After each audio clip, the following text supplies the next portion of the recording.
tidak akan menyerah meski dalam kesesakan. Seluruh hidupku dalam genggaman-Mu. Come on Medan, angkat tanganmu dan suaramu sembah Dia. Katakan, aku punya Tuhan yang besar, yang telah berjanji dan sanggup menggenapi imanku bersepakat.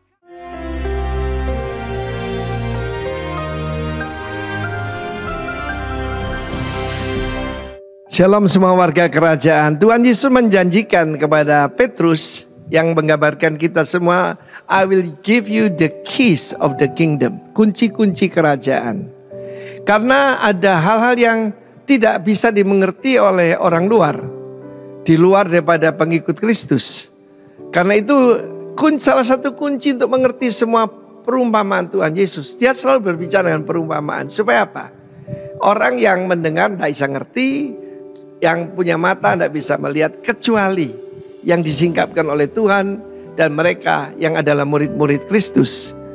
Jadi kita melihat kuncinya Matius 13, Markus pasal 4, Lukas pasal 8. Ini sinopsis ya, 3 Injil yang disebut 3 Gospel itu, kitab Injil.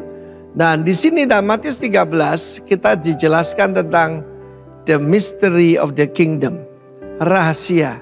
Mysterion, rahasia ini bukan secret tapi misteri.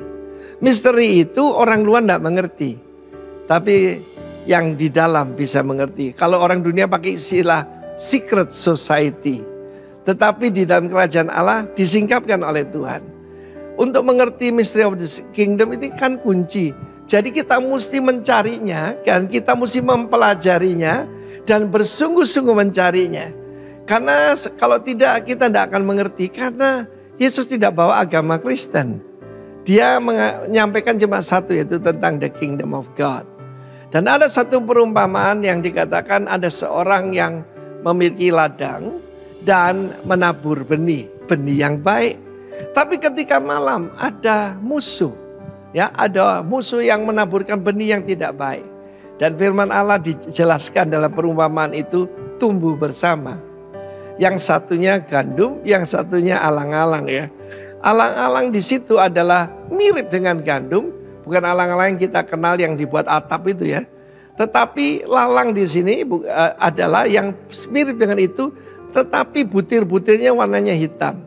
Ini bukan soal warna hitam atau apapun, tapi itu beracun, saudara. Ya, tetapi kalau tumbuhnya sama-sama, ada yang tanya pekerjanya, Tuhan, apa Anda dicabut? Jangan, nanti gandum yang baik tercabut. Di dalam saya melayani Tuhan seringkali begitu. Ya, bapaknya baik, ibunya dominan, anak-anaknya suka ngelawan. Tapi kita melayani bersama-sama karena Tuhan akan tiba pada akhir zaman di mana memberikan kesempatan kita bertobat. Tapi kalau nggak bertobat akan dilemparkan dalam api. Ini bukan gertak sambal, saudara ya. Sungguh-sungguh akan terjadi. Dan dijelaskan siapakah benih yang baik itu. The sons of the kingdom.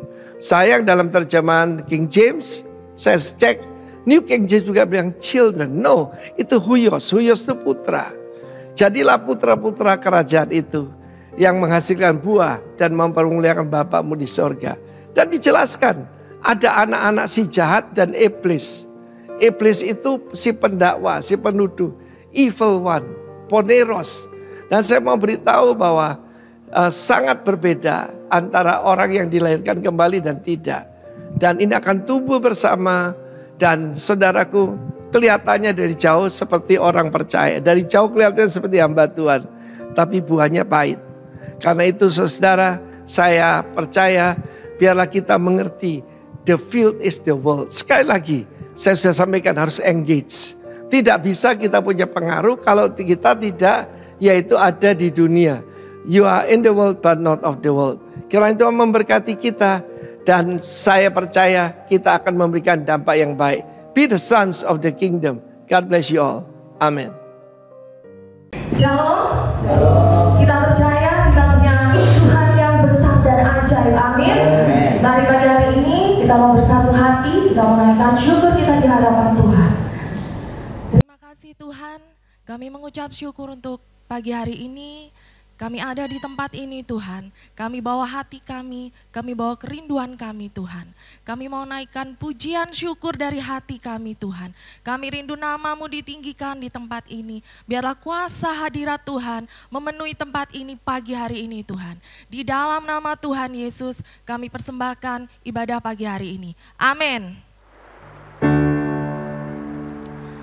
Kau terbesar dan ajaib semua perbuatanmu. Kau terbesar dan mulia. Biarlah semua memujimu.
siapa kau bandingkan perbuatannya yang heran.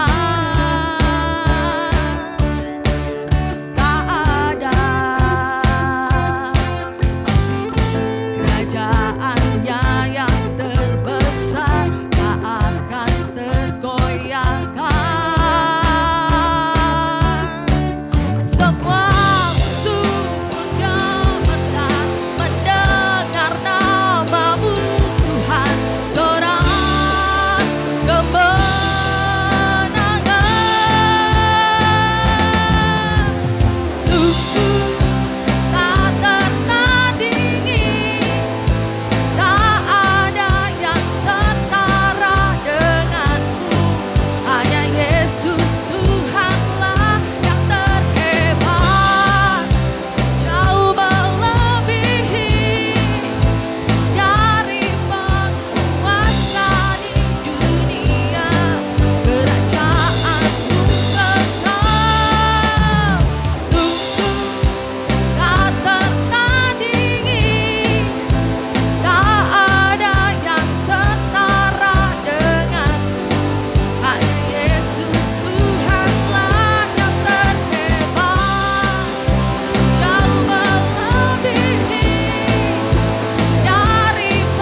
penebusan-Mu membawa kami di dalam sebuah kemenangan Tuhan.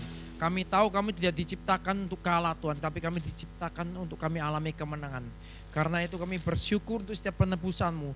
Karena itu kami membuka hati kami, membuka pikiran kami untuk setiap tuntunan dari firman-Mu. Firman membawa kami dalam kemenangan dan firman membawa kami dalam hal-hal yang ajaib Tuhan. Dan karena itu kami tundukkan setiap pikiran kami, setiap hati kami pada ketuhanan Yesus Kristus. Sehingga kami terima firman ini dan kami keluar sebagai orang-orang yang menang. Di dalam nama Yesus kami bersyukur. Amin. Shalom semuanya. Mana kabar saudara?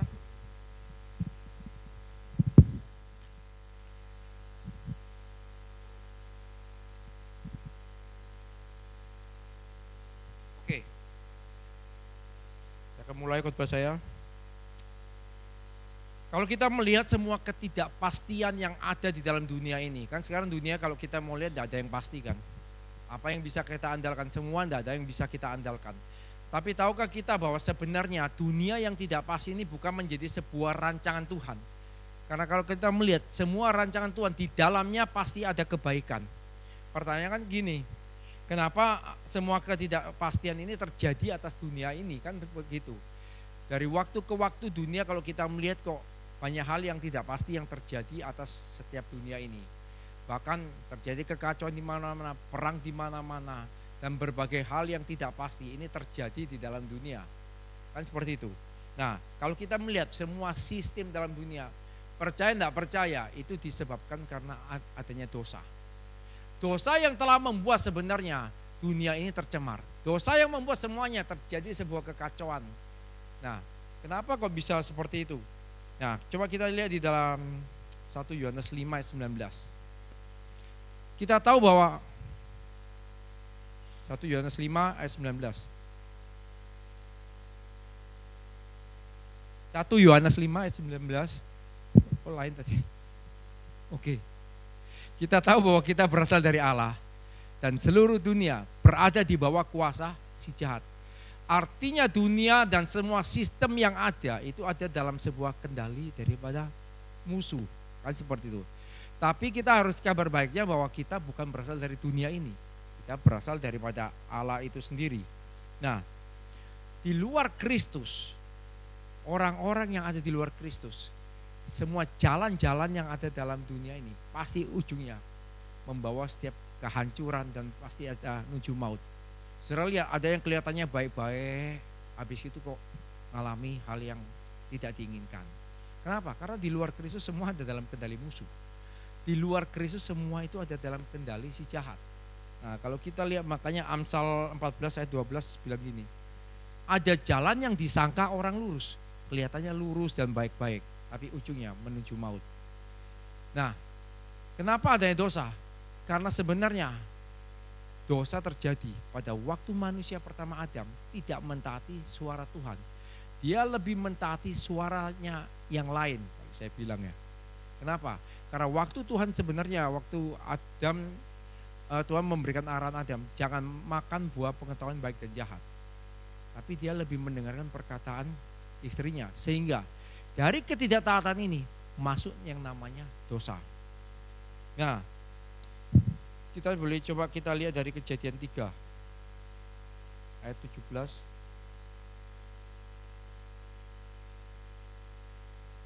Nah, saya bacakan. Lalu firman-Nya kepada manusia itu, karena engkau mendengar perkataan istrimu dan memakan dari buah pohon yang telah kuperintahkan kepadamu, jangan makan daripadanya, maka terkutuklah tanah karena engkau. Dengan bersusah payah engkau akan mencari rezekimu dari tanah seumur hidupmu. Next. Semak duri dan rumput duri yang akan dihasilkannya bagimu, dan tumbuhan-tumbuhan di padang akan menjadi makananmu. Dikatakan semak duri dan rumput duri yang akan dihasilkan bagimu. Bukan mau bekerja gimana pun, semak duri dan rumput duri yang dihasilkan bagimu. Nah, ayat 19, dengan berpeluh engkau akan mencari makananmu sampai engkau kembali lagi menjadi tanah. Karena dari situlah engkau diambil, sebab engkau debu dan engkau akan kembali menjadi tanah. Akibat dari dosa, sehingga apa? Yang dihasilkan dari dosa, yang dihasilkan manusia pada waktu dia sudah jatuh di dalam dosa, karena tidak taat terhadap suara Tuhan, maka yang dihasilkan adalah semak duri. Saudara boleh lihat, contoh, ada orang yang secara ekonomi secara ekonomi dia bagus, secara ekonomi dia berhasil. Pasti ada salah satu tidak mengalami keseimbangan. Tidak tahu anaknya nakal, tidak tahu anak narkoba, tidak tahu keadaannya, pokoknya semua hal selalu ada celah di sana. Kenapa? Karena dosa telah membawa manusia di dalam ikatan dosa sehingga dia dikendalikan di dalam hal-hal yang lain. Itu penyebab adanya dosa. Suka tidak suka, dosa yang membuat kekacauan yang terjadi di dalam dunia ini. Nah, pertanyaan kan gini, apakah pada waktu kita ditebus sebagai orang percaya, kita juga bisa mengalami namanya permasalahan?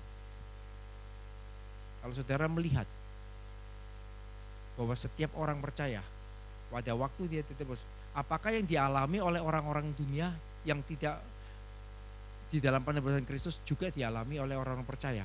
Atau orang percaya terbebas dari masalah? Tidak ada masalah, jalan lempeng, jalan lurus. Menurut saudara gimana? Dialami enggak? Nah, kita lihat jawabannya di dalam 1 Raja-Raja 17 ayat 1 sampai 6. Saya bacakan ya. 1 Raja 17 ayat 1 6. Lalu berkatalah Elia orang Tisbe dari Tisbe Gilead kepada, demi Tuhan yang hidup, Allah Israel yang kulayani, sesungguhnya tidak akan ada embun atau hujan pada tahun-tahun ini, kecuali kalau kukatakan. Kemudian datanglah firman Tuhan kepadanya, pergilah dari sini, berjalanlah ke timur dan bersembunyilah di tepi sungai Kerit di sebelah timur sungai Yordan. Engkau dapat minum dari sungai itu dan burung-burung gagak telah kuperintahkan untuk memberi makan engkau di sana. Lalu ia pergi dan melakukan seperti firman Tuhan. Ia pergi dan diam di tepi sungai Kerit di sebelah timur sungai Yordan. Pada waktu pagi dan petang, burung-burung gagak membawa roti dan daging kepadanya dan ia minum dari sungai itu. Nah, pertanyaannya gini, waktu Elia bilang tidak akan ada hujan kalau selain kukatakan, apakah Elia mengalami namanya hujan? Loh, saya bertanya saudara,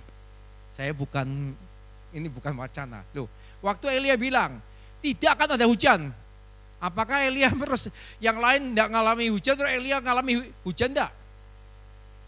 Ya, sama-sama tidak mengalami hujan. Kan gitu. Berarti artinya Elia juga mengalami kekeringan seperti orang-orang lain, kan seperti itu. Nah, cuma perbedaannya gini, orang percaya boleh mengalami masalah, dunia pada waktu mengalami kekeringan, orang percaya juga mengalami itu.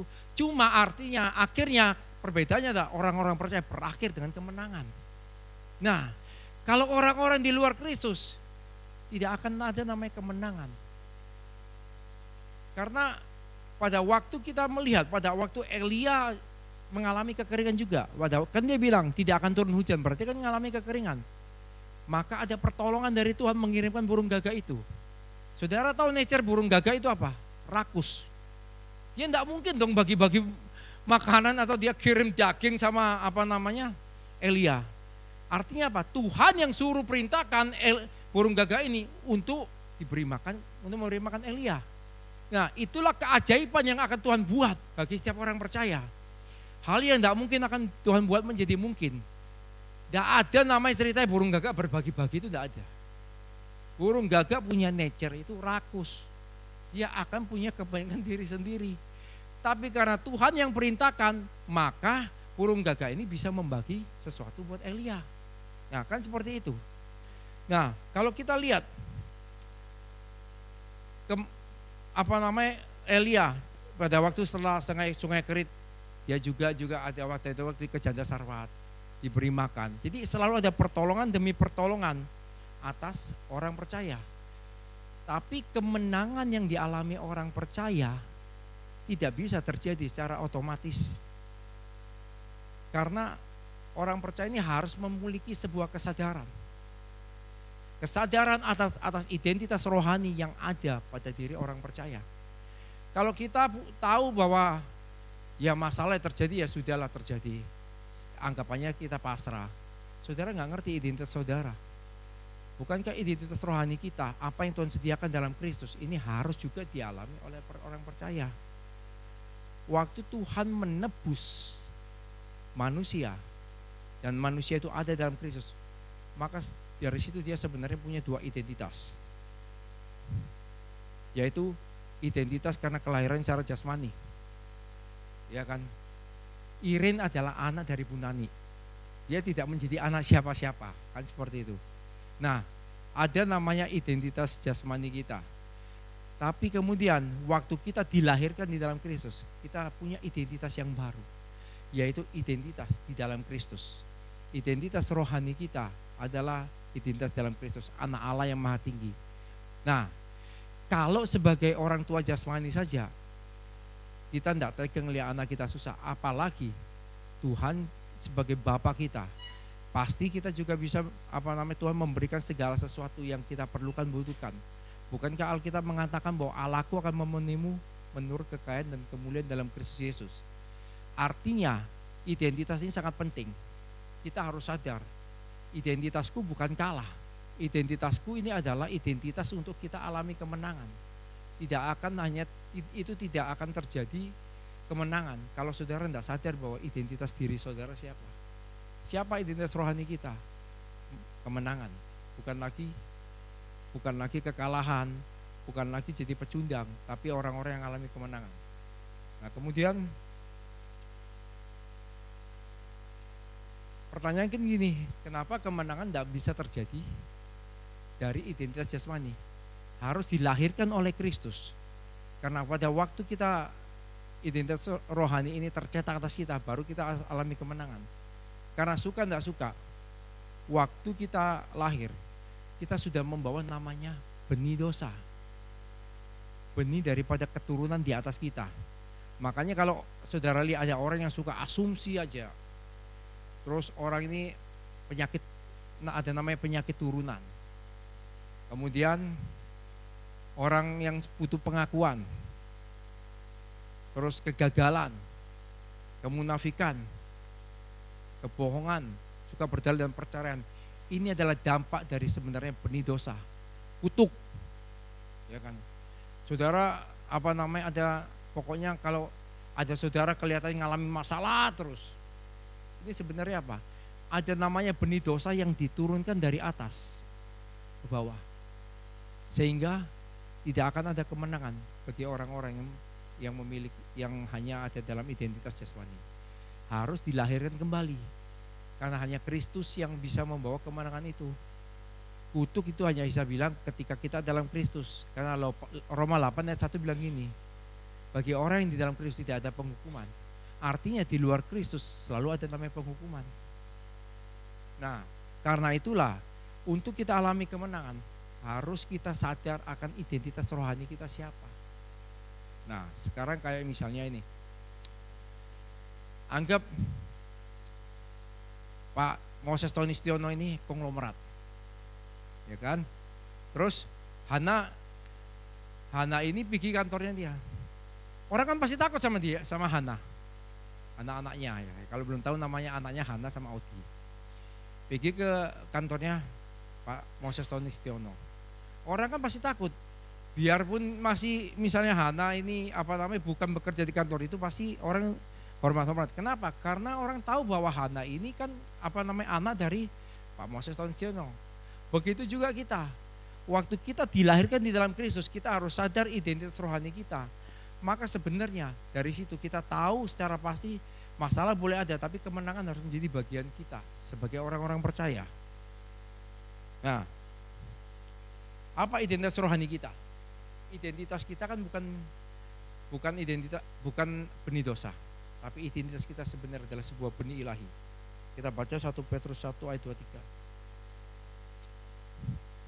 Karena kamu telah dilahirkan kembali bukan dari benih yang fana, tapi dari benih yang tidak fana, oleh firman Allah yang hidup dan kekal. Kemudian Yeremia 2 ayat 21.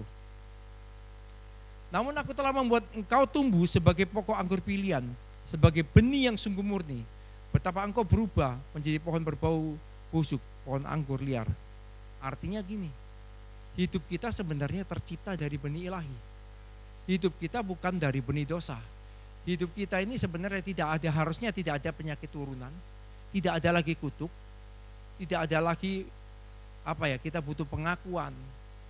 Nah, hal-hal yang baik harusnya tercipta dalam diri kita karena kita tercipta dari benih ilahi. Karena kita bukan tercipta dari benih dosa. Kita tidak diwariskan dosa yang ada di atas kita. Harusnya waktu kita dalam Kristus semua ini selesai dan semua ini putus. Seharusnya kayak gitu. Makanya kalau kita melihat di dalam benih ilahi selalu menghasilkan dampak kemenangan. Kenapa benih ilahi ini menghasilkan dampak kemenangan? Kita lihat. Kejadian 2 ayat 7. Hanya benih ilahi yang bisa menghasilkan dampak dari kemenangan. Ketika Tuhan Allah membentuk manusia itu dari debu dan tanah dan mengembuskan nafas hidup ke dalam hidungnya, demikian manusia itu menjadi makhluk yang hidup. Kita tahu bahwa sebenarnya manusia itu tercipta bukan tanah biasa. Kalau bahasa aslinya manusia itu diciptakan dari adama. Ada God particle, ada unsur Tuhan di dalam diri setiap manusia. Waktu Tuhan menghembuskan nafas hidup itu ke dalam diri manusia, maka disitulah ada sebuah unsur-unsur Tuhan di dalam diri manusia. Sehingga waktu manusia itu jatuh di dalam dosa, maka Tuhan itu akan buat apapun untuk menebus manusia, termasuk dia menyerahkan anak yang tunggal. Karena apa? Ada benihnya di sana. Ada benih ilahi yang Tuhan ciptakan atas manusia itu. Nah, kalau kita lihat ya tema kita di dalam Markus 4 ayat 30 sampai 32.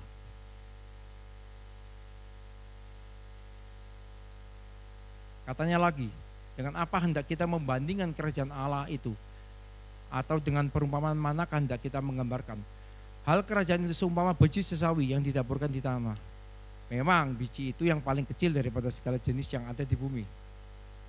Tetapi apabila ia ditaburkan, ia tumbuh dan menjadi lebih besar daripada segala sayuran yang lain dan mengeluarkan cabang-cabang yang besar.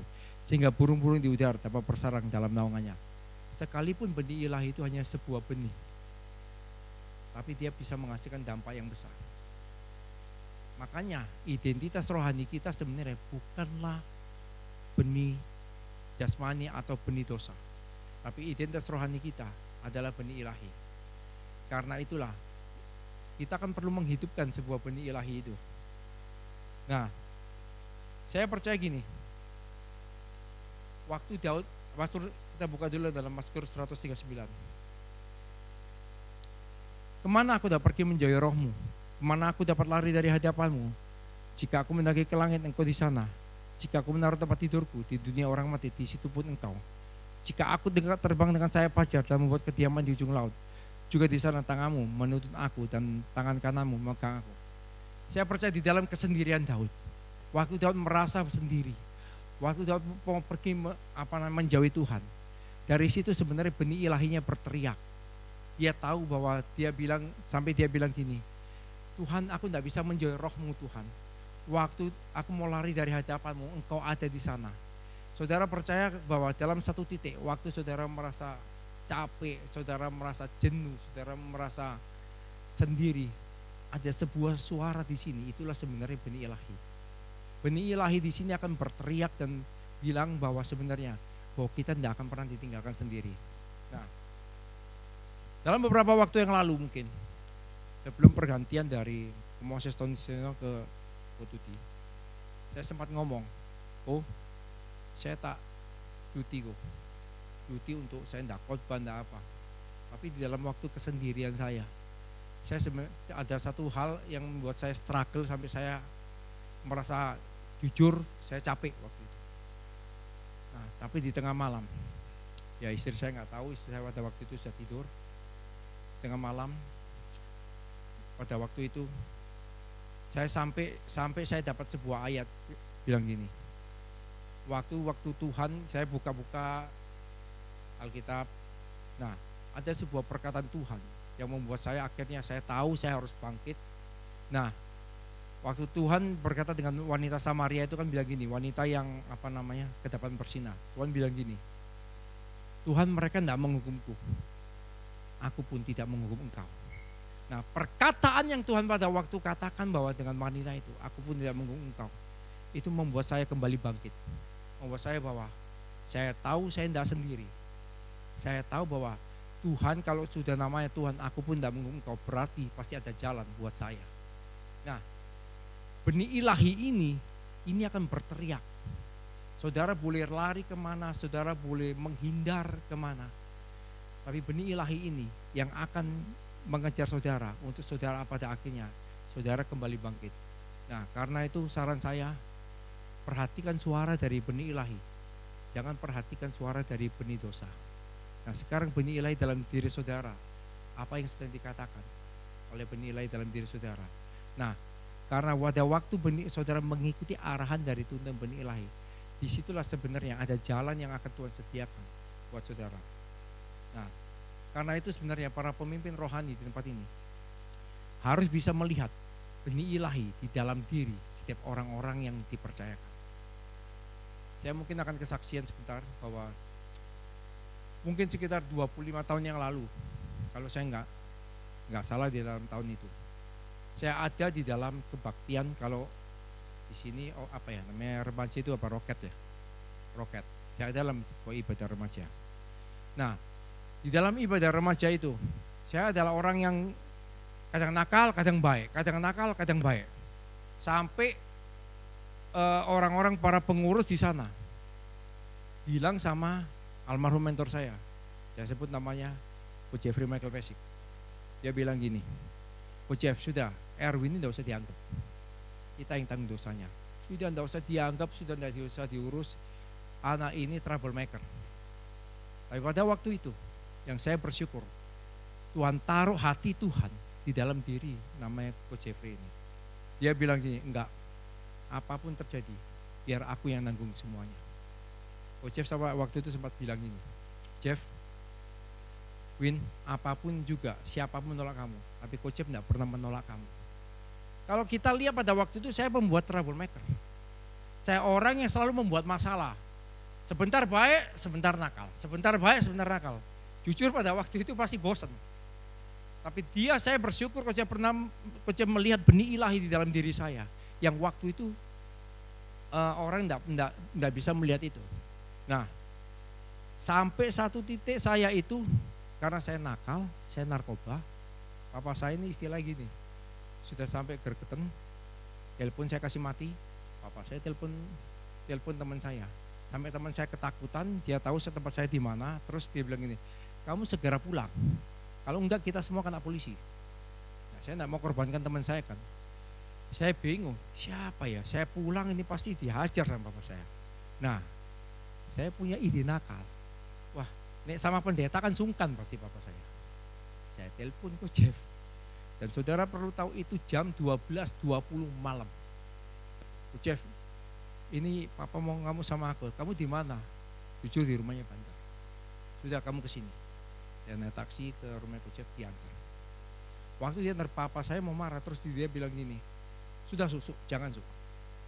Saya yang salah, saya yang belum mendidik Erwin dengan benar. Sudah salahkan saya. Nah, aman di hari itu. Kemudian karena supaya mengisi kegiatan, saya diajak Coach Jeff untuk pelayanan kemana-mana, sampai ke pelayanan Semarang. Saudara pikir saya berubah, pulang dari Semarang, saya pakai lagi. Tapi dia tidak pernah melihat hal yang buruk dalam diri saya. Dia cuma ngomong, Coach Jeff percaya, suatu saat kamu akan jadi. Apa yang Coach Jeff pernah investasikan rohani ini, tidak akan pernah sia-sia. Sehingga pada waktu itu, dia cuma bilang, kamu nakal-nakal dari sekarang tidak apa-apa. Tapi kamu akan lihat, dan saya percaya itu menjadi suara Tuhan buat saya. 10 tahun dari sekarang, ada sebuah investasi rohani yang firman yang pernah kamu terima, itu akan bertumbuh dan berkembang. Kalau saya tahu bahwa sebenarnya kalau Coach Jeff juga pada waktu itu almarhum mentor saya juga menganggap hal yang sama. Tidak melihat sebuah benih ilahi dalam diri saya. Dia ngomong, anaknya troublemaker, anaknya pembuat masalah. Mau datang ya datang, ya sudah. Hari ini mungkin saya sudah meninggalkan Tuhan. Tapi karena ada sebuah benih yang dilihat di dalam diri saya, maka dia dengan setia, sekalipun saya jatuh. Loh, saudara bisa lihat toh, nakal, baik-baik, habis baik-baik masuk ke gereja, terus habis itu saya buat ulah lagi. Nakal buat ulah lagi. Jujur secara manusia itu pasti bosan. Tapi karena hal itu, dia bisa sampai sekarang. Makanya saya tahu bahwa ada investasi rohani yang bertumbuh dalam diri saya. Karena itu, kalau kita melihat orang-orang yang percaya kita, Jangan melihat dalam keadaan sekarang, tapi lihat sebuah benih yang ada di dalam diri orang-orang yang dipercayakan kita. Nah, saya percaya benih ilahi itu mungkin tidak langsung bertumbuh, tapi waktu kita pupuk. Nah, dari situ mulai akan bertumbuh dan berkembang.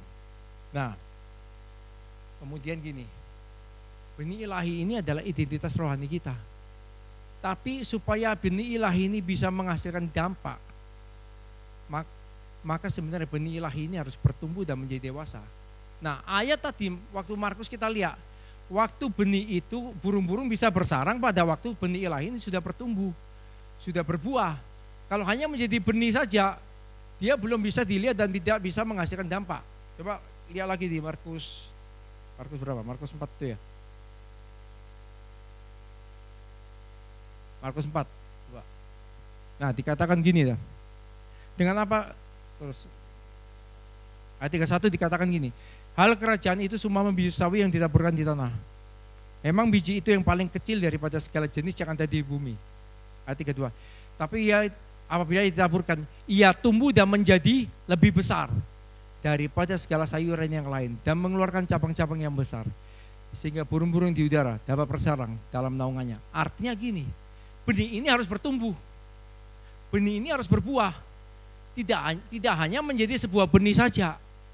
Nah, di dalam Galatia 4 ayat 1 dikatakan gini,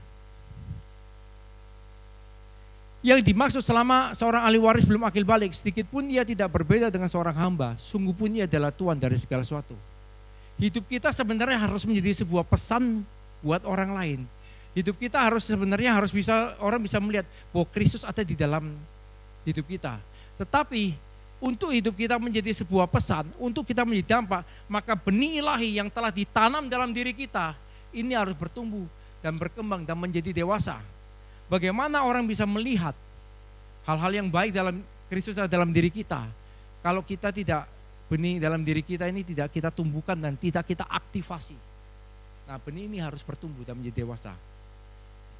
Nah, bagaimana benih ilahi ini bisa bertumbuh dan menjadi dewasa? Maka benih ilahi ini harus ditanam di tanah yang baik. Matius 13 ayat 23 bilang gini, yang ditaburkan di tanah yang baik ialah orang yang mendengar firman itu dan mengerti. Dan karena itu ia berbuah. Ada yang 100 kali lipat, ada yang 60 kali lipat, ada yang 30 kali lipat. Nah, apa ini maksud tanah yang baik?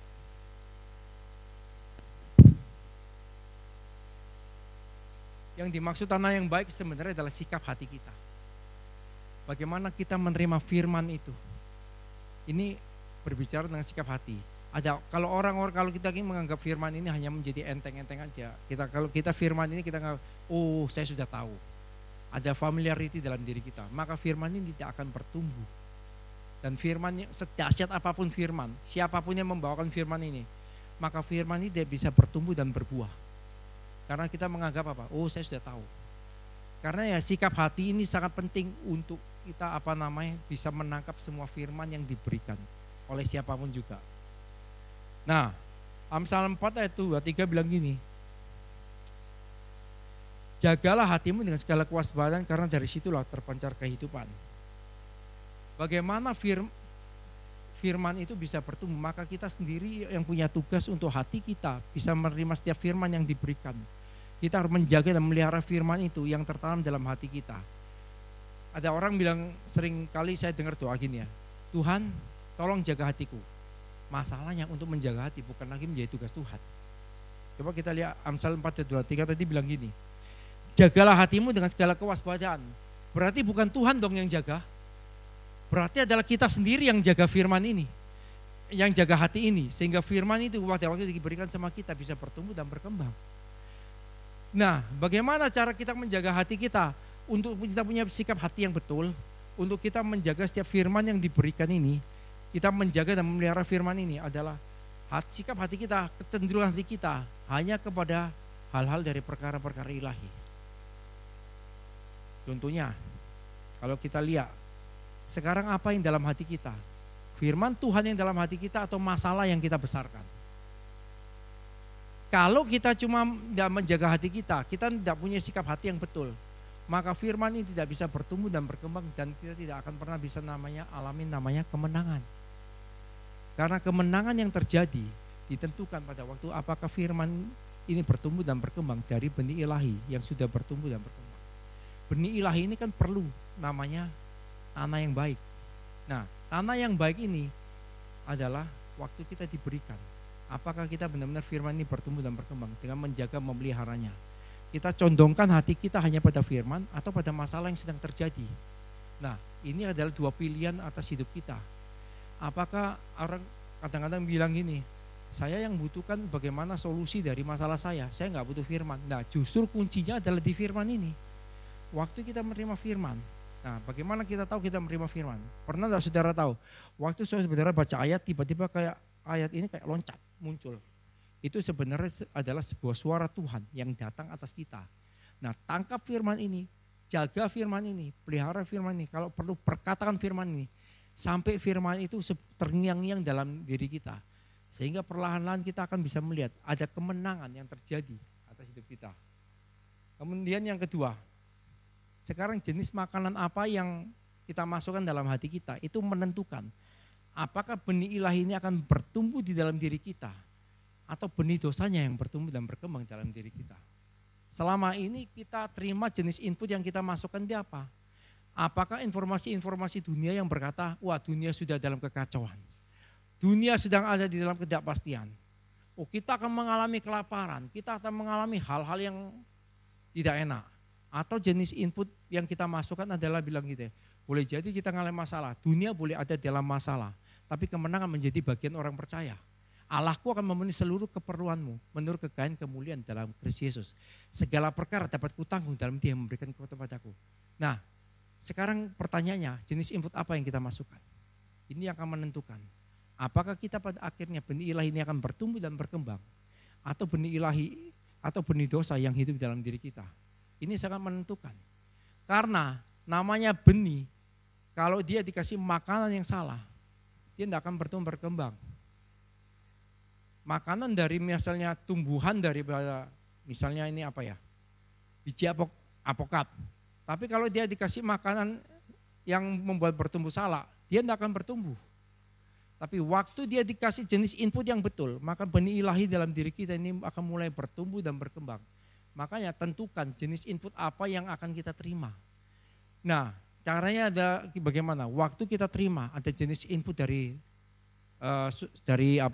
input dunia lah. Ada informasi-informasi dunia yang tidak selaras dengan prinsip firman. Saudara sekarang cocokkan. Cocoknya dengan firman ini. Kalau Alkitab bilang segala perkara dapat kutanggung dalam Dia memberikan kekuatan padaku, pegang itu. Jangan pegang dari suara-suara dunia. Jangan pegang dari input-input dunia. Karena input-input dunia itu tidak akan pernah menghasilkan kemenangan. Tapi waktu saudara perkatakan itu. Nah, caranya gini, bagaimana saudara bisa tahu bahwa firman ini sudah masuk? Waktu saudara punya keyakinan terhadap firman itu. Dari situlah sebenarnya firman itu sudah menjadi makanan dari benih ilahi, bertumbuh dan akhirnya bertumbuh dan berkembang. Dan pada akhirnya mengalami kemenangan. Yang ketiga, bagaimana benih ilahi itu bisa bertumbuh? Lewat sebuah atmosfer kita. Atmosfer ini menentukan apakah benih ilahi dalam diri kita bertumbuh secara benar atau tidak. 1 Korintus 15 ayat 33 bilang gini, janganlah kamu sesat, pergaulan yang buruk merusak kebiasaan yang baik. Pergaulan kita ini akan menentukan kita berkumpul bersama orang-orang yang membangun kita dari benih ilahi atau kita berkumpul dengan orang-orang yang sukanya mengeluh saja. Ini menentukan benih ilahi ini dalam diri kita bisa bertumbuh atau berkembang. Saudara pernah dengar cerita ini ya? Seorang Raja Wali mati sebagai ayam. Itu dulu sering dipakai perumpamaan. Jadi ada seorang Raja Wali yang boleh anggap tersesat lah, enggak tahu bahasanya tersesat, lahir di kandang ayam. Kemudian dia akan merasa seperti ayam. Waktu datang burung Raja Wali yang besar. Nah, saudara-saudara ayam bilang, cepat lari ke kandang, cepat lari ke kandang. Kenapa? Itu ada burung Raja Wali. Dan padahal dia sendiri juga burung Raja Wali. Dan pada akhirnya dia bukan mati sebagai Raja Wali, dan dia mengakhiri hidupnya sebagai ayam. Artinya gini, kita perlu tahu bahwa atmosfer hidup kita sebenarnya ini menentukan kenapa. Kalau kita bergaul dengan orang-orang yang salah, kalau kita bergaul orang-orang yang suka mengeluh, kalau kita bergaul orang-orang yang suka tidak membangun dalam diri kita, ini namanya akan tertular. Pergaulan itu pasti saling mempengaruhi. Nah, KK adalah sebuah wadah di mana ini menjadi sebuah atmosfer untuk benih ilahi dalam diri kita. Ini bisa teraktivasi. Karena sebenarnya atmosfer orang percaya adalah penyembahan. Penyembahan ini menjadi sebuah atmosfer dari orang percaya. Saudara boleh belajar secara firman, secara teologi atau gimana. Tapi kalau saudara tidak punya atmosfer membangun diri saudara dengan atmosfer penyembahan, maka firman ini akan sulit untuk bisa masuk dalam hati kita. Nah, kakak menjadi sebuah wadah. Boleh kakak itu hanya kumpul-kumpul fellowship, saya setuju. Tapi harus punya atmosfer namanya atmosfer penyembahan. Harus ada namanya firman yang diberikan. Karena kalau firman ini tanpa adanya atmosfer penyembahan, maka firman ini akan sulit untuk mendarat. Nah, di dalam kakak ini ada orang-orang di mana kenapa perlu materi. Karena dari materi ini kita bisa mengerti terbangun tidak benih ilahi dalam diri kita. Nah, waktu benih ilahi ini mengalami atmosfer penyembahan yang ada di dalam kakak dan ada materi diberikan, benih ini akan mulai bergerak. Benih ini akan mulai bergerak dan mulai teraktivasi dan akan bertumbuh dan menjadi dewasa. Pertanyaannya gini, bagaimana kita bisa tahu bahwa benih ilahi ini sudah bertumbuh menjadi dewasa? Yaitu pada waktu kita mengalami namanya masalah. Masalah yang terjadi dalam hidup kita itu Tuhan izinkan supaya kita tahu bahwa apakah benih ilahi ini sudah bertumbuh menjadi dewasa. Reaksi apa yang akan kita munculkan dan respon apa yang kita munculkan. Ini akan membuat kita tahu bahwa benih ilahi ini sudah dewasa atau belum. Waktu kita mengalami masalah yang keluar dalam diri kita, keluhan, ucapan keluhan, atau kita langsung kita memperkatakan firman. Apa firman yang keluar dalam diri kita? Atau hal-hal yang kita terima dari warisan di atas. Contoh, kita lagi ngalami, anggap masalah keuangan lah. Terus ditantang tentang taburan. Kemudian kita akan pasti waduh, uang sudah tidak ada, kita disuruh nabur. Tapi Alkitab bilang gimana? Ada orang yang menabur secara luar biasa, tapi malah diberkati. Terus kita ngalami masalah. Ada orang yang nyakiti kita.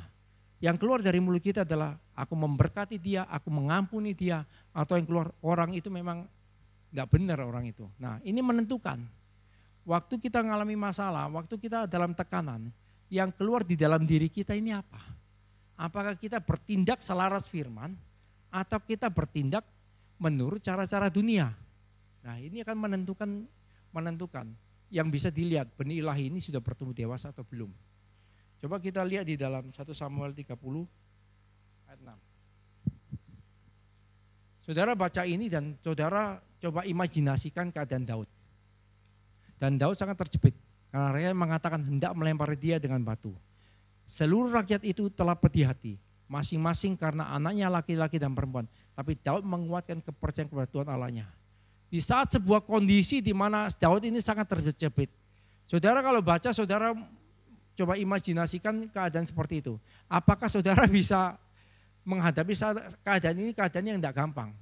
Daud di saat itu Daud terjepit, Daud di saat itu Daud mau dilempari batu. Semua keadaan yang tidak mengenakan ada dalam Daud. Tapi saya percaya, karena Daud sudah melatih benih ilahi. Daud sudah memberi makan dari benih ilahinya ini.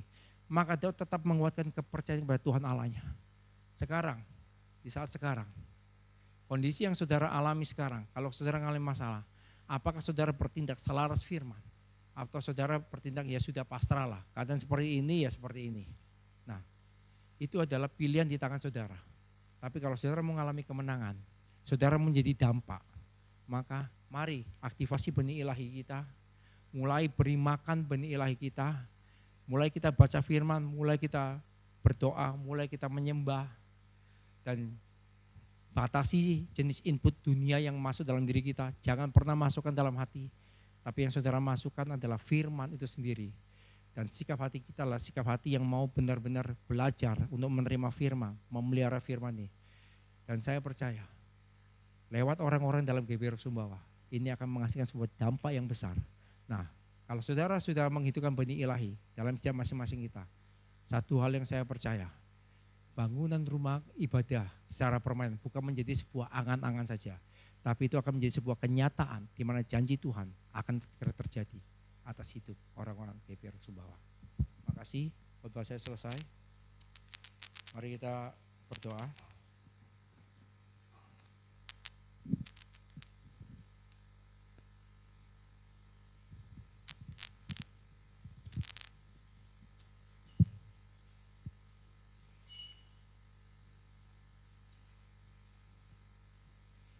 Yuk, mari kita berdoa. Bapa, kami bersyukur Tuhan karena penebusan-Mu telah membawa kami memiliki sebuah identitas baru. Identitas dari sebuah benih ilahi.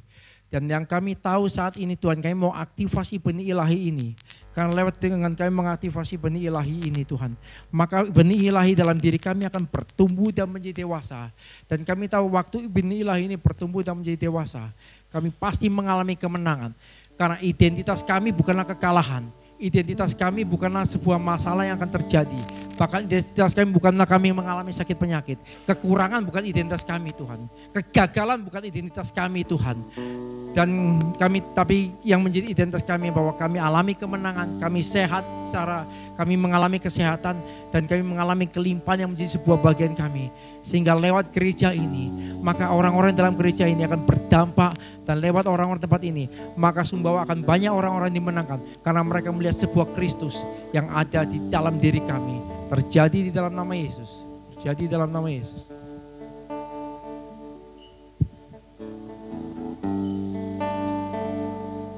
Mari kita mempersiapkan diri untuk perjamuan suci. Dengan darah-Mu Kau tebus dosaku, dengan nyawa-Mu Kau tukar hidupku. Kini aku sepenuhnya milik-Mu. Akulah anak-Mu. Dengan darah-Mu, Dengan darah-Mu Kau tebus dosaku, dengan nyawa-Mu Kau tukar hidupku. Kini aku sepenuhnya milik-Mu. Akulah anakmu. Yesus, Yesus, Yesus, ku berseru. Yesus, Yesus, ku panggil nama-Mu. Pengabdianku hanya padamu. Yesus, Yesus, Engkaulah Bapa Yesus. Yesus, Yesus, Yesus, ku berseru. Yesus, Yesus, ku panggil nama-Mu. Pengabdianku hanya padamu. Yesus, Yesus, Engkaulah Bapakku. mari kita siapkan roti dan anggur. Saya berharap bagi yang belum menerima baptisan air, tidak boleh mengambil roti dan cawan ini. Sebab setiap kali kamu makan roti ini dan minum cawan ini, kamu memberitakan kematian Tuhan sampai Ia datang. Jadi barang siapa dengan cara yang tidak layak makan roti atau minum cawan Tuhan, ia berdosa terhadap tubuh dan darah Tuhan. Mari kita angkat roti ini di tangan kanan kita. Ya Yesus. Benih ilahi sudah ada di dalam diri kita. Ia telah menebus kita. Ia sudah mati bagi kita. Ketika kita mengangkat roti yang ada di tangan kita, kita memberitakan kematian Tuhan. Dimanapun kita berada, kita menjadi perwakilan kerajaan Allah. Kita menjadi dampak dimanapun kita berada. Sebab kematiannya membebaskan kita, menebus kita. Bukankah roti yang ada di tangan kanan kita ini melambangkan tubuh Kristus? Mari kita makan roti ini bersama-sama di dalam nama Tuhan Yesus.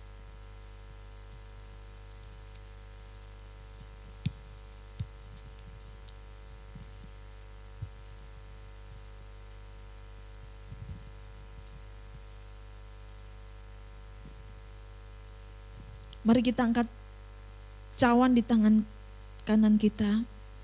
Darahnya yang sudah mati bagi kita, menebus segala dosa-dosa kita. Manusia lama kita sudah dikuburkan dan kita telah dibangkitkan bersama-sama dengan Kristus. Darahnya yang menyembuhkan, darahnya yang membebaskan, darahnya yang memerdekakan kita. Sehingga kita menjadi orang-orang yang lebih dari pemenang. Bukankah cawan yang ada di tangan kanan kita ini melambangkan darah Kristus? Mari kita minum ini bersama-sama.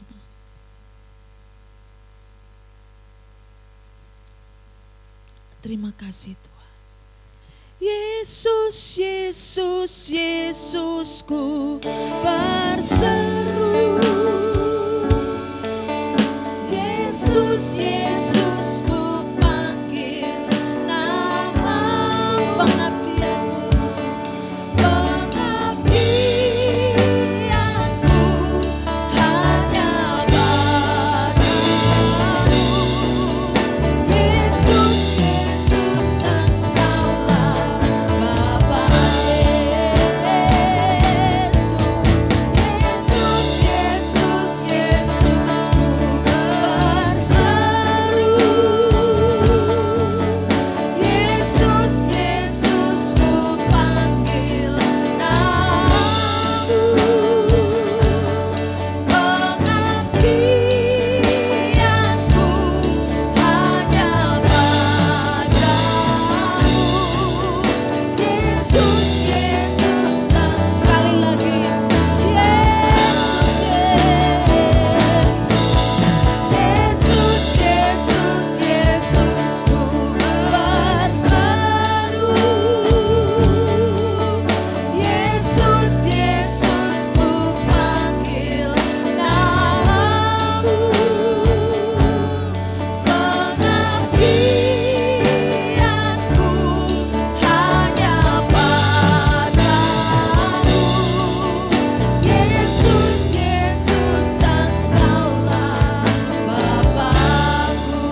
semua penebusan yang Engkau berikan bagi kami. Kami tahu bahwa kami semua di tempat ini adalah benih-benih ilahi yang siap ditabur, yang siap bertumbuh, dan kami berdampak dimanapun kami berada Tuhan, untuk kami menjadi berkat di tempat kerja kami, dimanapun kami berada. Kami membawa perwakilan kerajaan-Mu Tuhan, biar Yesus yang bertata dalam kehidupan kami, orang bisa melihat Kristus lewat kehidupan kami. Kami rindu seluruh jemaat GBI Rock terus bergerak Tuhan, terus berdampak dengan potensi-potensi yang ada di dalam diri kami. Kami mau menjadi berkat ya Tuhan. Terima kasih, terima kasih.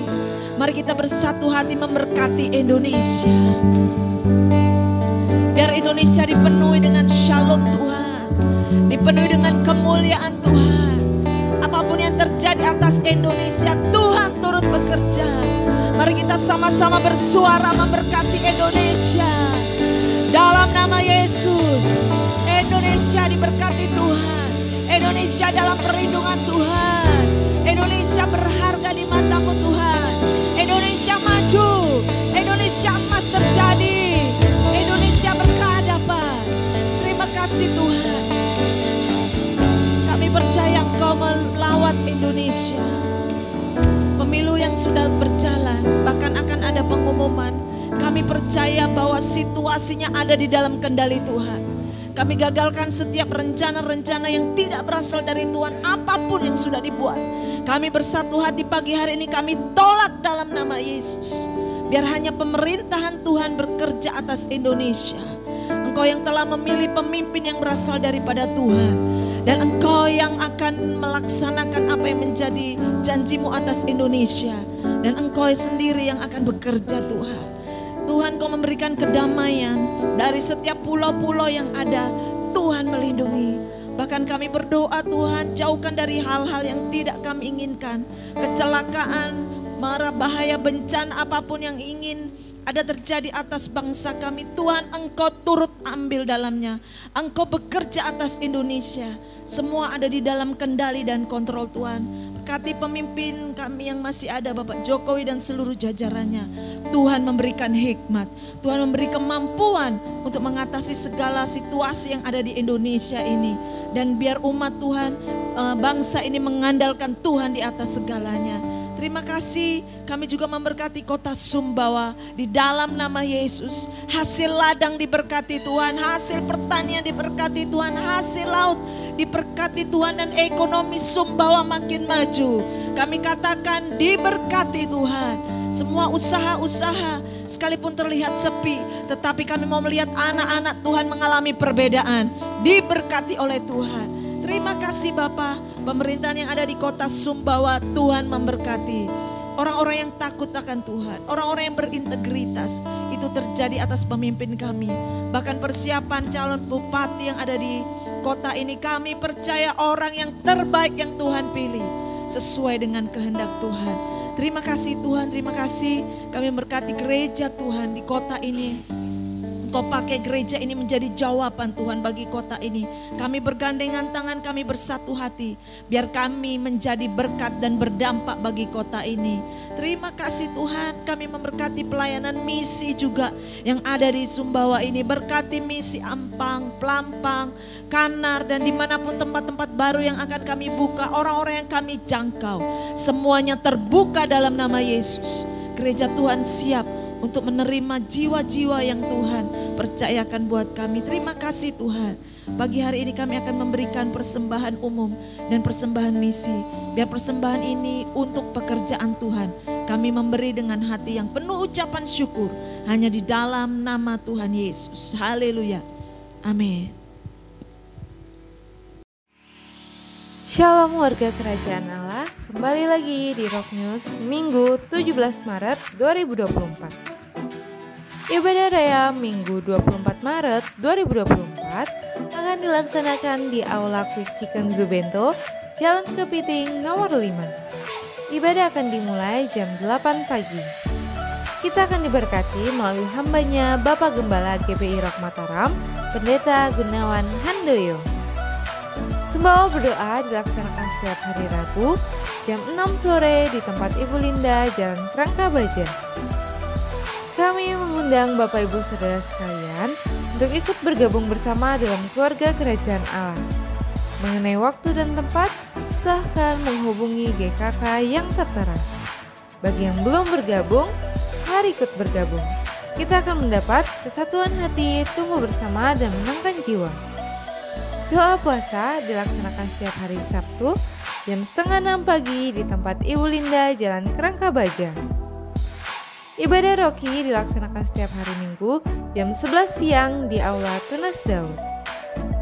Bagi Bapak Ibu Saudara sekalian yang ingin mengembalikan persembahan melalui transfer, bisa langsung ke rekening-rekening berikut. Jangan lupa untuk like, comment, and subscribe YouTube channel kami, Rock Sumbawa.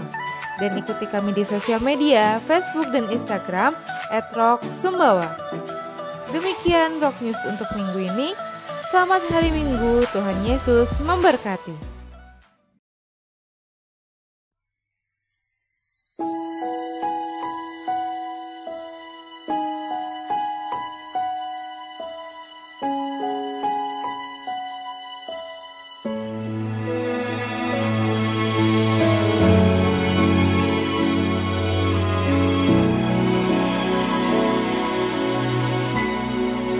Betapa ku mencintai segala yang telah terjadi. Tak pernah sendiri jalani hidup ini, selalu menyertai. Betapa ku menyadari di dalam hidupku ini, Kau selalu memberi rancangan terbaik oleh karena kasih. Bapa, sentuh hatiku, ubah hidupku menjadi yang baru, bagai emas yang murni. Kau membentuk bejana hatiku. Bapa, ajarku mengerti sebuah kasih yang selalu memberi, bagai air mengalir yang tiada pernah berhenti. Baik, mari Bapak Ibu kita bangkit berdiri, kita mengucap syukur untuk ibadah kita pagi hari ini. Aku punya Tuhan yang besar, yang telah berjanji dan sanggup menggenapi imanku. Bersepakat percaya kuasanya, ku terima sekarang kemenangan.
angkat kedua tanganmu, terimalah berkat dari Allah Bapa, Putra, dan Roh Kudus, yaitu Tuhan Yesus Kristus yang senantiasa menyertai saudara, memberkati saudara, melindungi saudara, memulihkan saudara, menguatkan saudara, mulai saat ini sampai Maranatha, bahkan sampai selama-lamanya.